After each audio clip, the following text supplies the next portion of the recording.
अस्सलाम वालेकुम। मैं हूं हुमायूं कामरान और आप देख रहे हैं हमारा YouTube channel stars with HK. आज का सेशन हमारे पुराना टॉपिक जो कि growth development and developmental delays था, उसका पार्ट 2 है। पार्ट 1 हमने कवर किया था लास्ट वीक और हम चाहेंगे कि आप उसको ज़रूर देखें और उसका लिंक हम वीडियो रिकॉर्डिंग की डिस्क्रिप्शन में डाल देंगे so that you can watch that. और इसके साथ ही हमारे चैनल को भी ज़रूर सब्सक्राइब कर लें, क्योंकि आगे हमारा इरादा है कि हम बहुत से हेल्पफुल वीडियोस और सेशंस जो कि पेरेंट्स और केयर गिवर्स के लिए होंगे, वो लेके आ रहे हैं। So do subscribe our channel. तो हम अपना सेशन स्टार्ट करते हैं, सेकंड वाला, और इसमें भी हमारे साथ पहले सेशन की तरह हमारे गेस्ट हैं डॉक्टर हाफिज़ मोहम्मद शहजाद शुजा साहब, जो कि कंसल्टेंट पीडियाट्रिशियन है और डिप्लोमा होल्डर हैं चाइल्ड न्यूट्रिशन में फ्रॉम स्टैनफोर्ड यूनिवर्सिटी यूएसए, और एक्स सीनियर रजिस्ट्रार हैं national medical university and hospital Multan के। सो डॉक्टर साहब, बहुत शुक्रिया आपने इस सेशन के लिए दोबारा टाइम निकाला and we again welcome you at our channel. अस्सलाम वालेकुम। थैंक यू सो मच, आपने मुझे दोबारा इनवाइट किया और इंशाल्लाह आज भी हम कुछ मज़ीद हेल्पफुल इंफॉर्मेशन शेयर करेंगे अपने लिसनर्स के साथ, अपने देखने वालों के साथ। Thank you so much. Right. तो पिछला जो सेशन था मैं थोड़ा सा रिकैप कर देता हूँ कि उसमें हमने ग्रोथ डेवलपमेंट का फ़र्क देखा था और हमने ये देखा था कि डेवलपमेंटल डिलेज हैं क्या। फिर हमने फर्स्ट 1000 डेज पे बात की थी और साथ हमने डेवलपमेंटल सीक्वेंस पे बात की थी और लास्ट में हमने रेड फ्लैग्स के ऊपर बात की थी कुछ। तो मैं उसी सिलसिले को आगे बढ़ाना चाहूँगा और ये पूछना चाहूँगा कि डेवलपमेंटल डिलेज और बच्चों की ग्रोथ पे इन्वायरमेंट का कितना असर होता है, या हम ये कहें कि ये चीज़ें इन्वायरमेंट पे कितनी डिपेंडेंट होती हैं, इसके बारे में ज़रा फरमाइएगा। जी कामरान साहब, माहौल का इंतहाई अहम असर होता है बच्चों की ग्रोथ और डेवलपमेंट पर। जिस माहौल में बच्चा परवान चढ़ता है वो उसकी तालीम और उसके रवैये दोनों पर असरअंदाज होता है। उसके घर का माहौल, उसके आस-पास का माहौल, उसके पड़ोस, उसकी सराउंडिंग जो होती हैं, वो सारी की सारी उसको अखलाकी इक़दार फ़राहम करती हैं, उसको सीखने के लिए नई चीज़ें फ़राहम करती हैं, उसको खुद एतमादी और शनाख्त देती हैं, उसकी तख्लीकी सलाहियतों को उभारती हैं। तो इसलिए ज़रूरी है कि जिस माहौल में बच्चा पढ़ रहा परवान पा रहा है, परवरिश पा रहा है, वो इंतहाई हेल्पफुल और हौसला अफ़ज़ा हो। तो किस तरह हो सकता है? उसमें कुछ मैं टिप्स आपके साथ शेयर करना चाहूँगा। वो ये हैं कि एक तो बच्चे की बात को अ, मुकम्मल तौर पर तवज्जो के साथ सुना जाए, उसके साथ प्यार, शफ़क़त के साथ पेश आया जाए, उसकी हौसला अफ़ज़ाई की जाए, उसकी कामयाबियों पर, उसकी कोशिशों पर उसकी तारीफ़ की जाए, उसके लिए खुद से एक रोल मॉडल बना जाए, उसको मुस्बत और पॉज़िटिव चीज़ें सिखाई जाएँ। तो ये कुछ तरीके हैं जिनसे हम उसको एक पॉज़िटिव एनवायरनमेंट दे सकते हैं ताकि उसकी ग्रोथ और डेवलपमेंट अच्छी हो सके। राइट। अच्छा डॉक्टर साहब, एक चीज़ और बताइए कि ये जो मोबाइल स्क्रीन है और इसके अलावा जो ऐसी दूसरी डिवाइसेज़ हैं, जिनको हम स्क्रीन टाइम से एसोसिएट करते हैं, उनका क्या इम्पैक्ट होता है बच्चे पे? बहुत से लोग मोबाइल का यूज़ इसलिए भी कर रहे होते हैं कि वो कह रहे होते हैं कि जी इससे लर्निंग बहुत होती है बच्चों की। तो आपका इस बारे में क्या ख़्याल है? जी, आजकल के हालात के मुताबिक बड़ा अच्छा सवाल किया कामरान साहब आपने। इसमें अब मोबाइल के और डिफरेंट स्क्रीन्स के दोनों तरह के असर आते हैं बच्चों की ग्रोथ और डेवलपमेंट पर। इसमें मुस्बत भी हैं और मनफ़ी भी हैं। पहले हम देखते हैं इसके मुस्बत असरात क्या हो सकते हैं। जैसा आपने कहा कि बच्चे इसमें तालीमी और तफ़रीही मौक़े पाते हैं, जैसे कि वीडियो गेम्स खेलना, इवन जो कुछ अच्छी पॉडकास्ट होती हैं वो देखना। इसी के साथ मोबाइल जो होते हैं बच्चों को नई सलाहियतें और नई महारतें सिखा सकते हैं। इसमें नई ज़ुबानें सीखना, नई ऐप्स सीखना, और इसी के साथ-साथ जो मोबाइल या डिफरेंट स्क्रीन्स हैं, ये आपको हेल्पफुल होती हैं कि जो आपके डिस्टेंट रिलेटिव्स हैं, अज़ीज़ व अक़ारिब हैं, उनसे आप एक अच्छा एक कम्युनिकेशन मेंटेन कर सकते हैं। अब हम बात करते हैं उनके मनफ़ी असरात की। मनफ़ी असरात में ये है कि ये बच्चों को बहुत छोटी उम्र में कुछ नुकसानदेह मवाद से रोशनास करवा सकते हैं, जैसे कि पोर्नोग्राफ़ी वग़ैरह या फिर गैर तस्दीक़शुदा मालूमात वग़ैरह।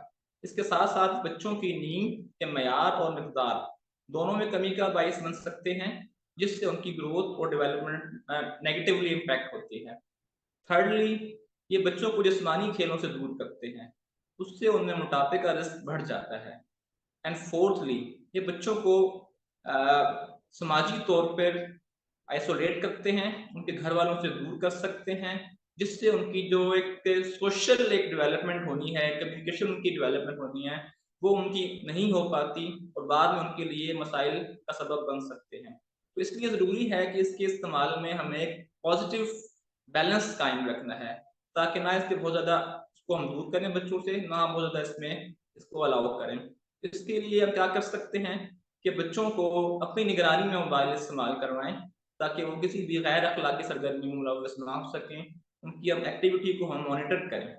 सेकेंडली, हम उनको सेहतमंद सरगर्मियों की तरफ राग़िब करें और उसके लिए बेहतरीन तरीका ये आप वो खुद सरगर्मियाँ करें, क्योंकि बच्चे वही करते हैं जो कि वो देख रहे होते हैं, वो नहीं करते जो आप उनको बता रहे होते हैं।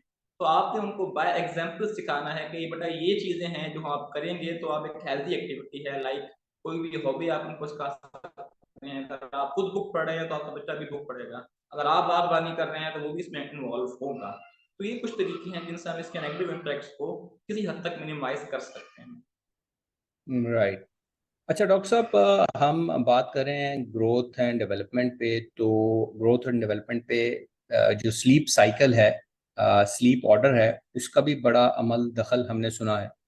तो आप इसके बारे में भी फरमाइए कि स्लीप का पैटर्न अच्छा होने से या अच्छा ना होने से नेगेटिव इम्पैक्ट जो पड़ता है, स्लीप डिसऑर्डर्स हैं या और चीज़ें मुतासिर हो सकती हैं, उसके बारे में भी ग्रोथ एंड डेवलपमेंट के रेफरेंस में बताइए हमें।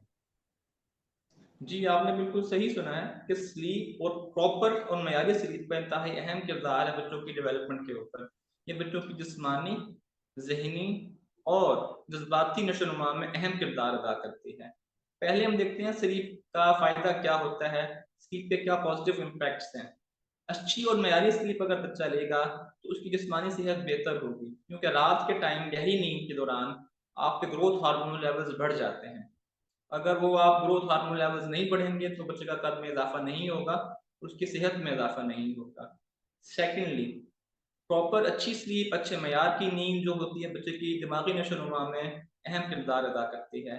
ये उनके सोचने, समझने, सीखने की सलाहियत को बढ़ाती है, उनकी याददाश्त में इज़ाफ़ा करती है, उनका अटेंशन स्पैन को बढ़ाती है। इसी तरह जो प्रॉपर नींद है वो बच्चे की क़ुव्वत मुदाफ़ियत में इज़ाफ़ा करती है, उनके मेटाबॉलिज़्म निज़ाम में जो मेटाबॉलिज़्म का निज़ाम होता है उसमें तेज़ी करती है, जिससे उनमें मोटापे का रिस्क कम हो जाता है और मोटापे के साथ जो दूसरी बीमारियाँ हैं जैसे ब्लड प्रेशर, डायबिटीज़ वग़ैरह, उनका रिस्क भी कम हो जाता है। एंड फोर्थली, जो बच्चे प्रॉपर और एक हेल्दी स्लीप लेते हैं, वो खुश रहते हैं, ज़्यादा कोऑपरेटिव होते हैं बनिस्बत उन बच्चों के जो कि अपनी नींद नहीं कर पाते पूरी। अब हम देखते हैं इसके नेगेटिव इम्पैक्ट्स क्या हैं, अगर नींद पूरी ना हो तो क्या-क्या असरात हो सकते हैं। जैसा हमने पहले कहा कि ग्रोथ हार्मोन ज़्यादातर रात को रिलीज़ होता है जिस्म के अंदर, तो अगर ग्रोथ हार्मोन रिलीज़ नहीं होगा तो बच्चे की जिस्मानी ग्रोथ नहीं हो पाएगी, नंबर 1। नंबर 2, दिमागी तौर पर भी बच्चे डल होंगे, इनकी नशो-नुमा सही नहीं हो पाएगी, इनका अटेंशन स्पैन कम होगा, इनकी मेमोरी कम होगी बनिस्बत उन बच्चों के जो प्रॉपर स्लीप लेते हैं। थर्डली, ऐसे बच्चे और चिड़चिड़े, बदमिज़ाज और एग्रेसिव होते हैं जो कि अपनी नींद पूरी नहीं कर पाते। एंड फोर्थली, इन बच्चों में मोटापा जो कि आजकल का एक बड़ा अहम मसला है बच्चों में, चाइल्डहुड ओबेसिटी, उसका रिस्क बहुत बढ़ जाता है जिसके बाइस बच्चों में दिल के मसाइल, डायबिटीज़ टाइप 2 और ब्लड प्रेशर के मसाइल भी बढ़ने का रिस्क होता है। तो ये सारे मसाइल नींद की कमी के बाइस जन्म लेते हैं बच्चों के अंदर। तो ज़रूरत इस बात की है कि बच्चों को एक प्रॉपर उनकी उम्र के हिसाब से गाइडलाइंस मौजूद हैं कि किस उम्र के बच्चे को कितनी नींद लेनी चाहिए, हम उनको फॉलो करें और उसके मुताबिक बच्चे को माहौल फराहम किया जाए ताकि वो अपने उम्र के हिसाब से प्रॉपर नींद ले और उसका फ़ायदा उठाए। हम्म। अच्छा डॉक्टर साहब, हम डिलेज की बात कर रहे हैं, हमने पहले भी डेवलपमेंटल डिलेज के ऊपर बात की और रेड फ्लैग्स पे बात की। मैं ये जानना चाहूँगा कि हमने ये सुना है कि जी early intervention is the key, तो इसमें किस हद तक सच्चाई है और अर्ली इंटरवेंशन से क्या मुराद है, और इससे जो डिलेज हैं उनको रिप्लाई करने में या उनको एड्रेस करने में कितना फ़ायदा हो सकता है? जी, थैंक यू। अर्ली इंटरवेंशन से मुराद क्या है? इससे मुराद वो प्रैक्टिसेज़ हैं, वो सपोर्ट है जो कि हम उन बच्चों को फराहम करते हैं जिनको हम डायग्नोज करते हैं कि इनमें डेवलपमेंटल डिले है। इसमें क्या क्या शामिल है? इसमें स्पीच थेरेपी शामिल है, ऑक्यूपेशनल थेरेपी, बिहेवियरल थेरेपी वगैरह, और साथ साथ पेरेंट्स की काउंसलिंग। इसके बच्चों की ग्रोथ और डेवलपमेंट पर इंतहाई मुस्बत असरात मुरतब होते हैं। ये ऐसे बच्चों को नई सलाहियतें, नई महारतें सिखाते हैं, जैसे कि जिस्मानी, इल्मी, जज्बाती और समाजी सलाहियतें वगैरह। इसके साथ साथ ये बच्चों की, ऐसे बच्चों की डेवलपमेंट को जो कि ऑलरेडी डिलेड हैं, नई जहत देते हैं और उनको मजीद पेचीदगी और मजीद कॉम्प्लिकेशन से महफूज रखते हैं। थर्डली, ये उनको ज़िंदगी और स्कूल के मुश्किल इम्तहानों के लिए तैयार करते हैं, उनके बेहतर नताइज देते हैं। इसके साथ साथ ये बच्चे को फ्लेक्सिबिलिटी, कॉन्फिडेंस प्रोवाइड करते हैं। इसके साथ इसका वालिदैन पर ये बड़ा अच्छा असर आता है, क्योंकि जब वो अपने जैसे वालिदैन से मिलते हैं जिनके बच्चे भी डेवलपमेंटल डिले का शिकार होते हैं, तो उनमें एक तो हौसला आता है। दूसरा, जब माहिरीन उनकी काउंसलिंग करते हैं, उनको रहनुमाई फराहम करते हैं, तो उनको उनके ज़हनी तनाव में कमी होती है, उनको डिप्रेशन कम होता है, उनको एक नई एनर्जी मिलती है अपने बच्चों की केयर के लिए। तो इसका दोनों को फ़ायदा है, बच्चों के वालिदैन को भी और बच्चों को तो फ़ायदा है ही। तो अर्ली इंटरवेंशन बहुत ज़रूरी हैं। जैसे ही कोई पीडियाट्रिशियन या कोई भी डॉक्टर डायग्नोज करे, तो उसको अर्ली इंटरवेंशंस को प्रॉपर्ली अडॉप्ट करना चाहिए। राइट।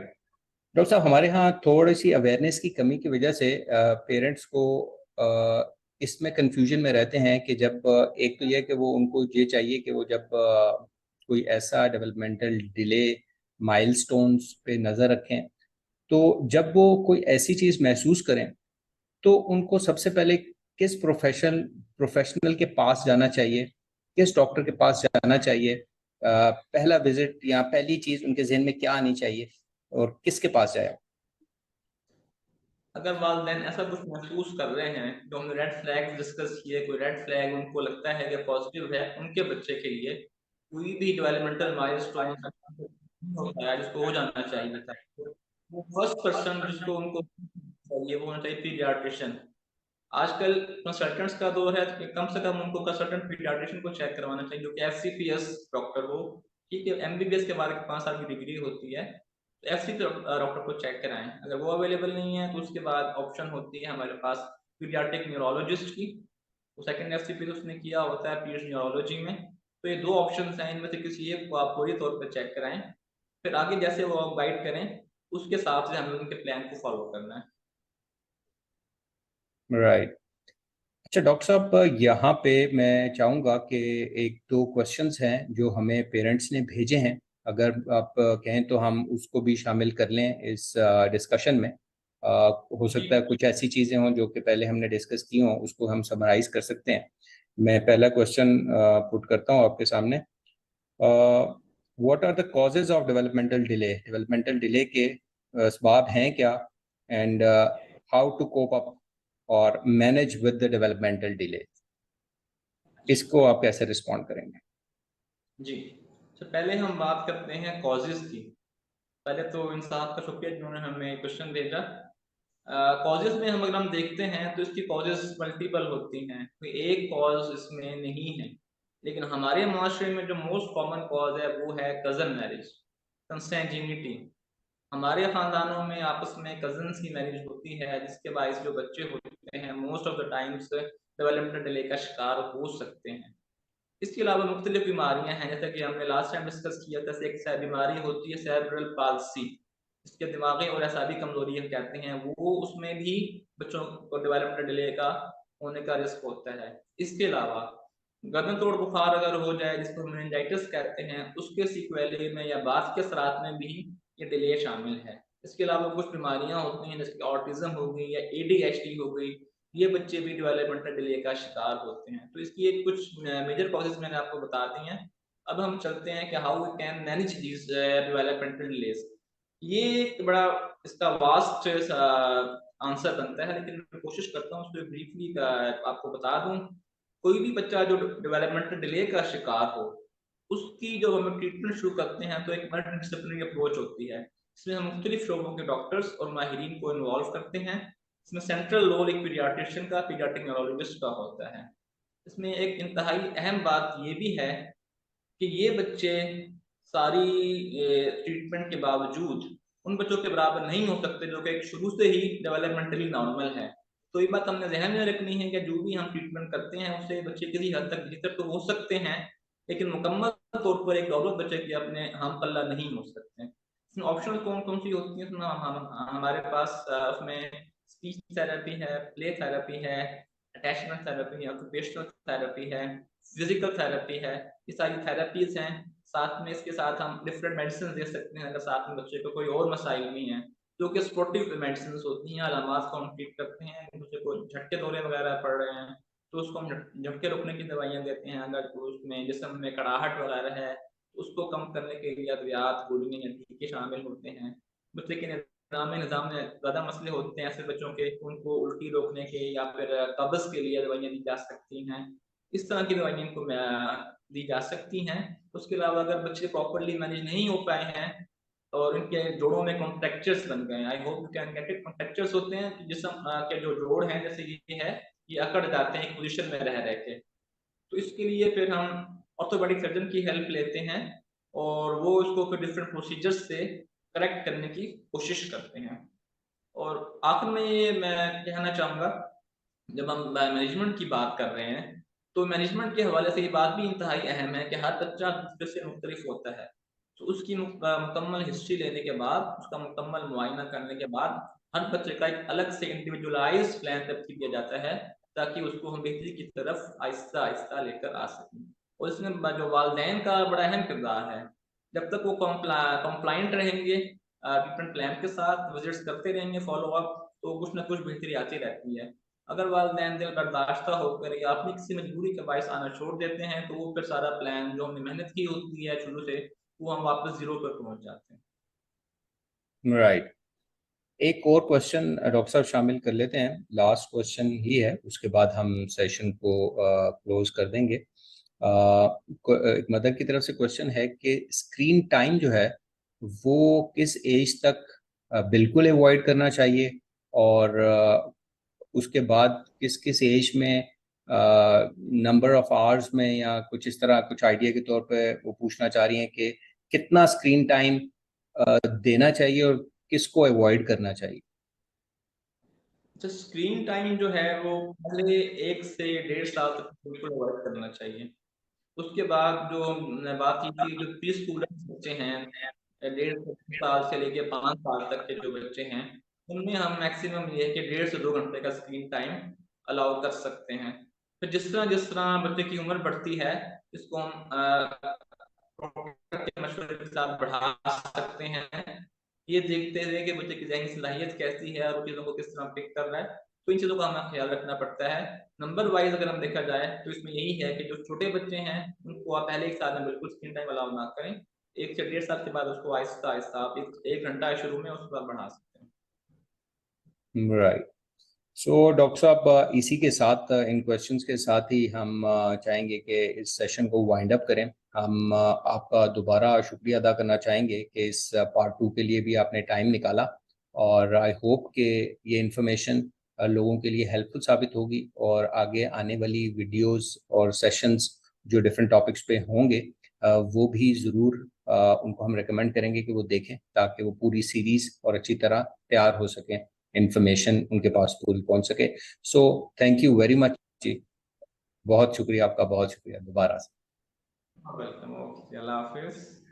ओके जी, और इसी के साथ हम आप सबसे भी इजाज़त चाहेंगे, और यही रिक्वेस्ट करेंगे कि इस चैनल को जरूर सब्सक्राइब करें ताकि आगे आने वाली वीडियोस आपको टाइमली मिल सकें।